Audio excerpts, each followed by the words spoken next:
Uh-oh, Allie was missing for days when her husband Orson called the police to report it. Detective Wells arrived at the scene and found her purse buried in the garden.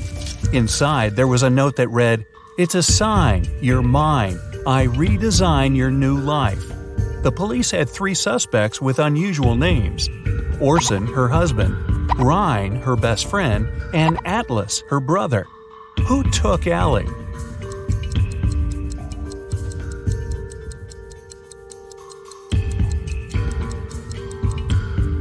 It was Ryan.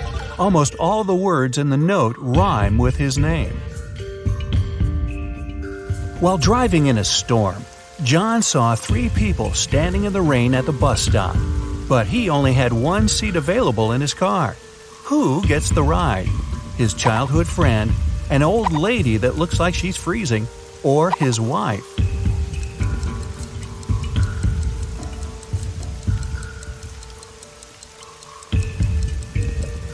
John asked his childhood friend to drive the old lady to the hospital and then take the car back to his house, and John himself will wait for the bus with his wife.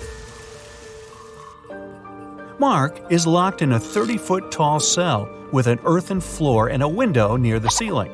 There's nothing else in his room but a shovel and a bed. The entrance is blocked with concrete. How can he get out?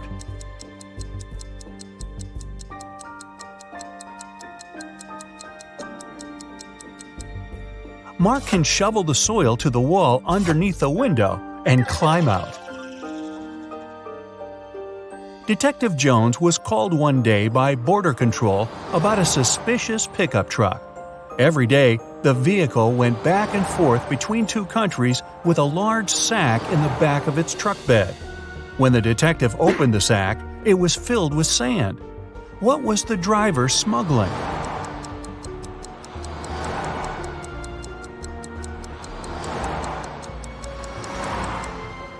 Trucks. A geography teacher vanished on the first day of school. When the police arrived, they suspected 4 people who claimed to have alibis. The landscaper was mowing the front lawn. The English teacher was giving students a surprise test. The principal was preparing for his welcoming speech. And the coach was meeting new students who wanted to join the football team. Who was lying?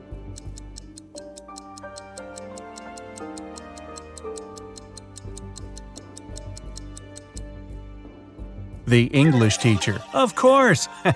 Students don't get surprise tests on the first day. Well, maybe not at this school. A crazy scientist took 10 people into his lab to check their intelligence. He gave everyone 2 pills and a glass of water. He told them, one pill is a placebo and the other is poison. Whichever you take, I'll take. But somehow everyone ended up unconscious after the trial except for the scientist. How did he do it?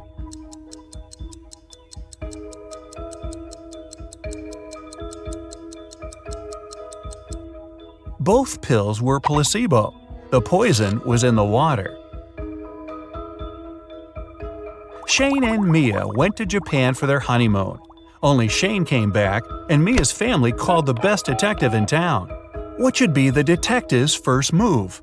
Inspect Shane's suitcase. Inspect Shane's house. Call the travel agency Shane and Mia used.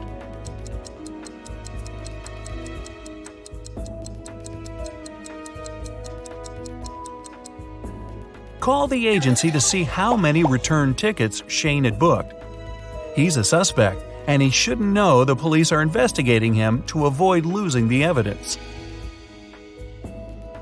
Someone knocked on Amy's hotel room door.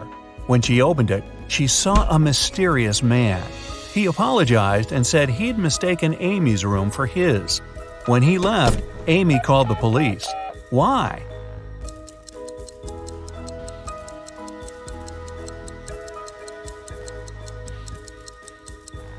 Nobody knocks on the door of their own room. This is a technique used by people who want to break into someone's home. A worker was found unconscious near the entrance of an abandoned building. He has no memory of what happened, but seems to have fallen from the building. Detective Marks is assigned to this case, and he must figure out whether the worker fell or was pushed. He goes to the first floor, opens the window, and throws out a small rock. He does the same on the second floor and all the way to the top. When the detective comes back down, he's sure the worker was pushed. How does he know?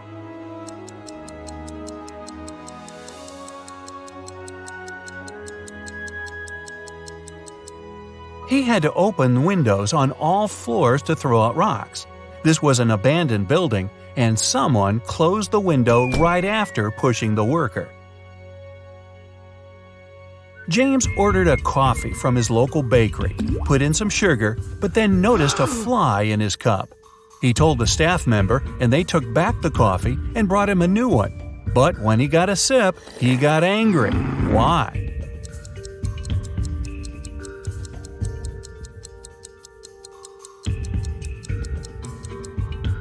His new coffee was already sweetened. The staff member only removed the fly. Tom was walking in a snowy park at 10 p.m. when he got attacked from behind. He didn't see who knocked him out, and he immediately went to the police. The detectives questioned 4 suspects. Adam said he was at a suit fitting for his dinner later. Daniel said he was hosting a party at his place. Susan said she was working out before going to work. And Luke said he went to the park to get some cool photos of flying birds. One of them is lying. Who?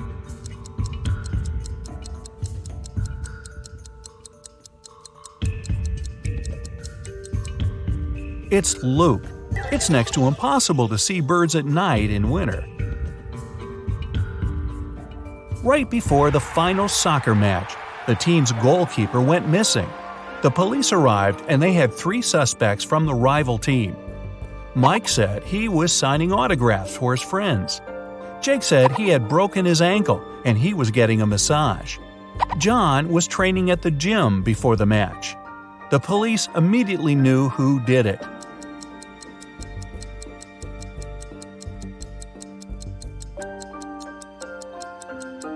It was Jake. You don't get a massage when you break your ankle.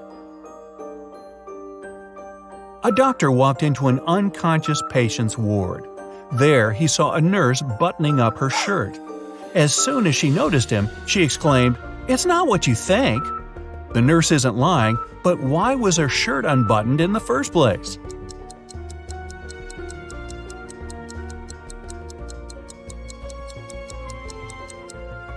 She got locked out of the changing room and knew that the patient was unconscious. So she went to his ward to change into her uniform. Yeah, I believe her. A group of 6 friends decided to check out an abandoned house in their neighborhood. When they arrived, Mark, one of the group, warned his friends not to go in. But all of them ignored him and walked in anyway. Mark stayed outside, but his friends never came out. What did he see that stopped him from going into the house?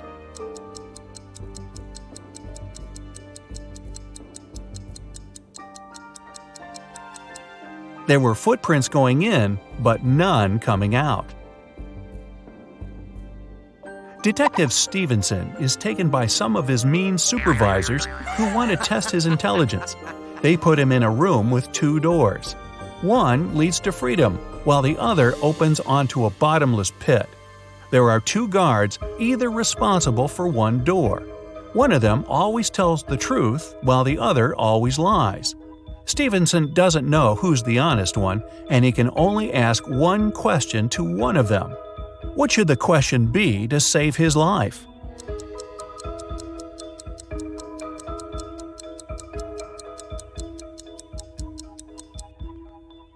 If I ask the security guard next to you which door leads to freedom, what will he say?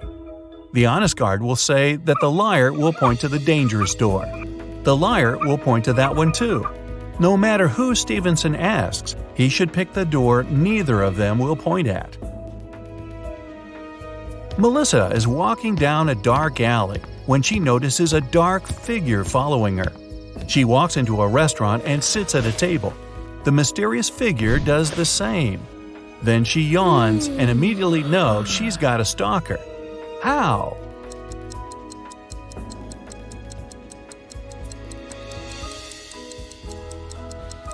When she looked up, the mysterious figure was also yawning.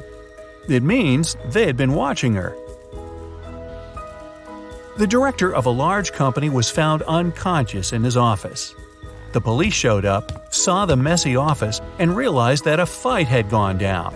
They went to his secretary and asked to see the list of visitors that day. Immediately, they knew who did it. How?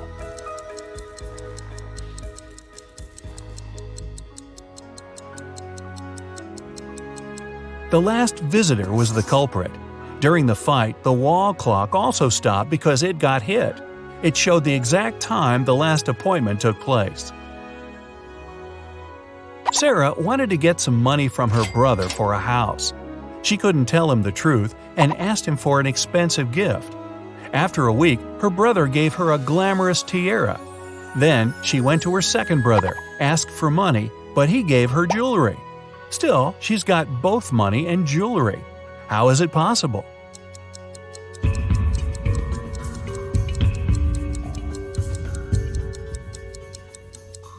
She asked for a similar jewelry item and sold one of them.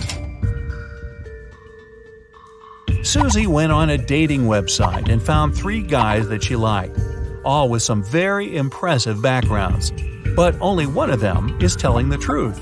Can you guess which one? Shane said he was an astronaut. He went to Mars and enjoyed a beautiful sunset. Chris said he was a scientist and went to the North Pole. He enjoyed being on floating ice and seeing both Arctic foxes and penguins. Dylan said he was a pilot, and once he flew his helicopter so fast he broke the sound barrier.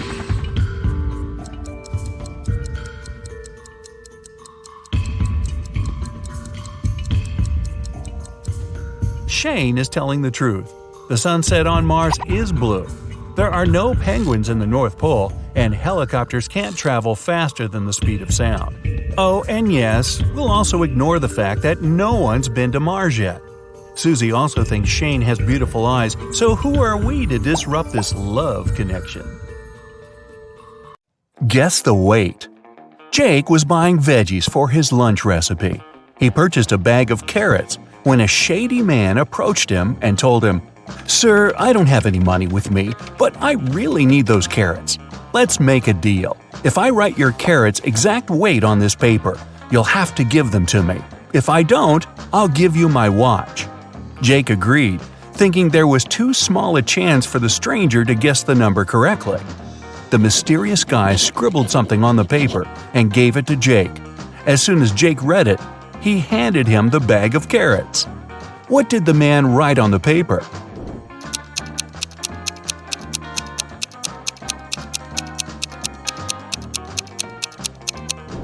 Your carrot's exact weight, just like he said he would. Will he win the game? Mark was visiting a new game store in his neighborhood. That day, staff members were giving away free games if the customers answered their questions correctly. Mark got in the queue and waited anxiously to see if he'd get the board game he wanted. When his turn arrived, the staff member said, "What has 6 faces but doesn't wear makeup, has 21 eyes but can't see?" Mark was relieved when he heard the riddle, and as soon as he answered, he got the game. What was his reply?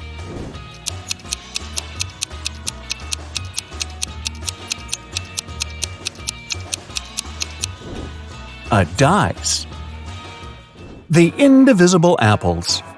Sam went apple picking with his sister, and on the way back, they met their 4 cousins.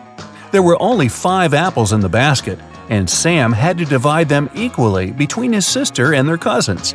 But one apple had to remain in the basket that he'd take home.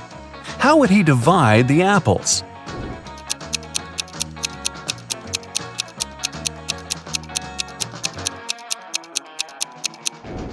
He'd give 4 apples to his 4 cousins, leaving 1 apple in the basket for his sister, and walk home with her. The new retail store. John's friend Susie opened a new retail store, and she came up with a new method to price her stock. A tie cost $15, a belt $20, a beret $25, and a blazer $30. Using this method, how much would a handbag cost?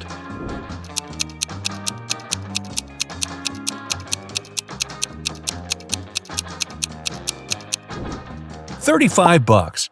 She's charging $5 for each letter you need to spell a clothing item. The Apple Tree. Simon won the title for being the smartest person in his town. One day, he woke up in an evil scientist's basement – oh, who would have thought? – who wanted to prove that Simon was cheating at each test. So he broadcasted the event live on social media to prove his point.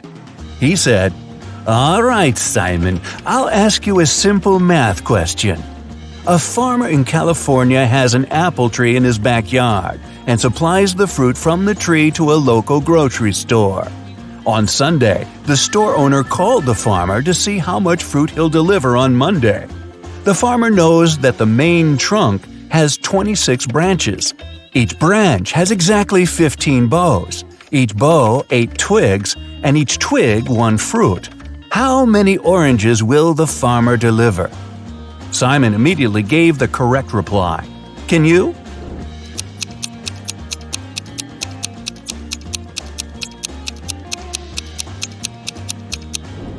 "None," said Simon. "Apple trees don't bear oranges." Well.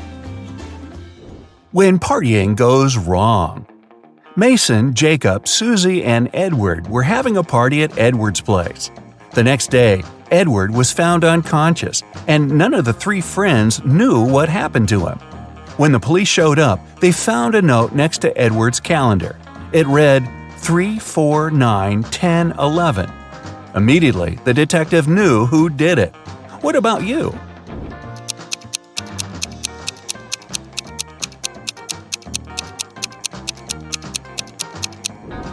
It was Mason.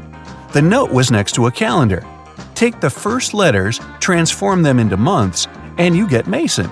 3 equals March, 4 equals April, 9 equals September, 10 equals October, 11 equals… which one is that?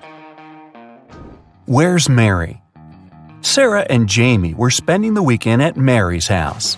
On Saturday, they went to bed late, and when they woke up the next day, Mary was gone. She left a note on her nightstand that read, "Come find me here, noon-DL." What does the note point to? A city, a famous mountain, a forest, or an island?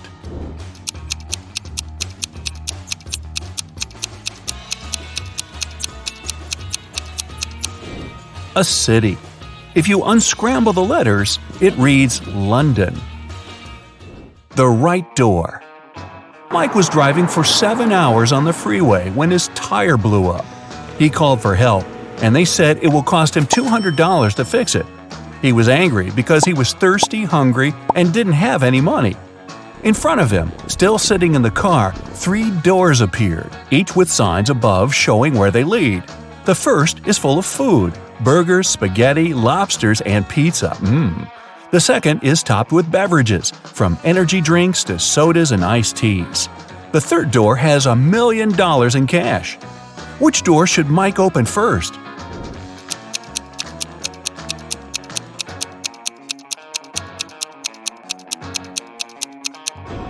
His car door. Who took the car? Mr. Ronald returned home from his 3-week vacation only to find his car missing. He left 3 of his employees at work to take care of the house, but none of them were there when he returned. To catch them off guard, Mr. Ronald video called each one. Sean said he was on the bus back home after a long night out. George said he was heading to school for his lecture, but he could pop by to help him find his car. Chris said he had just arrived at his hotel room in Italy and had no idea what happened with the vehicle. Right away, Mr. Ronald knew who was lying.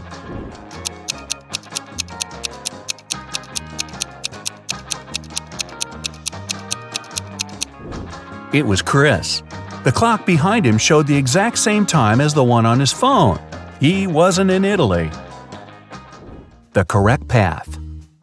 Luke was hiking in the mountains for 2 days when he got lost. He came across 2 paths. One leads to a nearby town, and the other one will get him lost forever. There are two twin girls there who know which way leads to the town. Luke can only ask them one question, but there's a catch. One of the girls always lies, and the other always tells the truth. And Luke doesn't know which one will be truthful. 25 minutes later, Luke arrived at the nearby town. What did he ask the girls?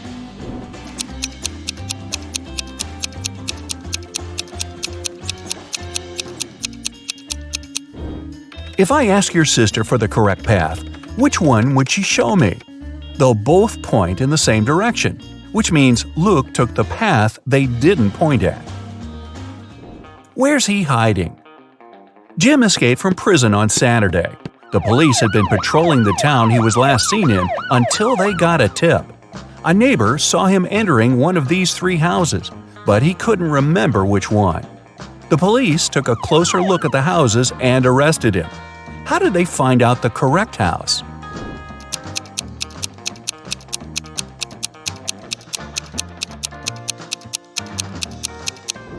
It's the last one on the right.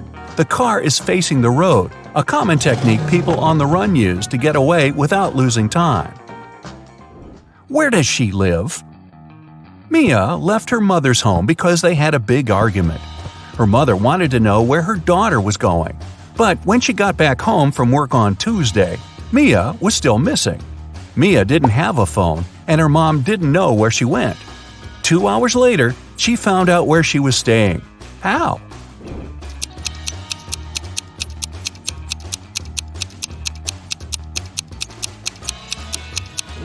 She dialed the last number on the phone and told the person on the other side that they'd won the lottery. She told them they needed their name and address to give them the prize. Which is the correct door? Shane is an archaeologist who snuck into some underground caves in Egypt. When the guards spotted him, they started chasing him. He ran fast and came across, guess what? 3 doors. Behind the first one were 4 aggressive crocodiles. Behind the second was an explosive device that would go off in 5 minutes. And behind the third was a dirty pond filled with bacteria and parasites. Which door should he pick?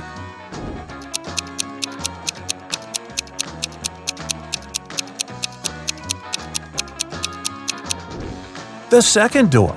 But because the guards were coming quickly, he should move the device to the room with the crocodiles and then run away to avoid being caught. The Lost Suitcase. Jenna and Neil got back from their holidays in Hawaii. Upon returning, they discovered that their suitcase never made it into the baggage claim area. It was either lost or taken by somebody. The briefcase had a lock on it. When airport security showed up, they questioned 3 people with some convincing alibis. The steward said he checked the plane and couldn't find any luggage. The captain said the suitcase was probably forgotten in Hawaii, but nobody would open it because it was locked. The airport security guard said he just called the airport in Hawaii, and nobody knew what happened. Immediately, the police arrested the captain. Why?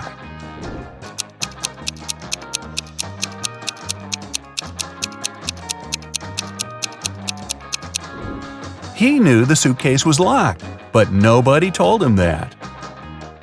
The Breakin. Susan's apartment was broken into the day before Halloween. When she went home from work and saw the mess, she called the police. The door didn't have any signs of a break-in, just an open window. The detectives questioned 3 of her neighbors. Mrs. Ruth was knitting a pair of gloves for her great-granddaughter. Michael said he was working a 14-hour shift the day before, and he was sleeping all day. Dennis said he had broken his leg and didn't leave his home for 3 weeks. The police immediately knew who was guilty.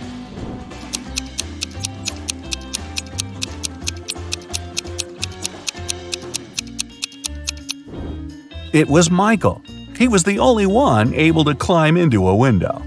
Wait a minute, you don't think Granny could do that? You should see her doing burpees.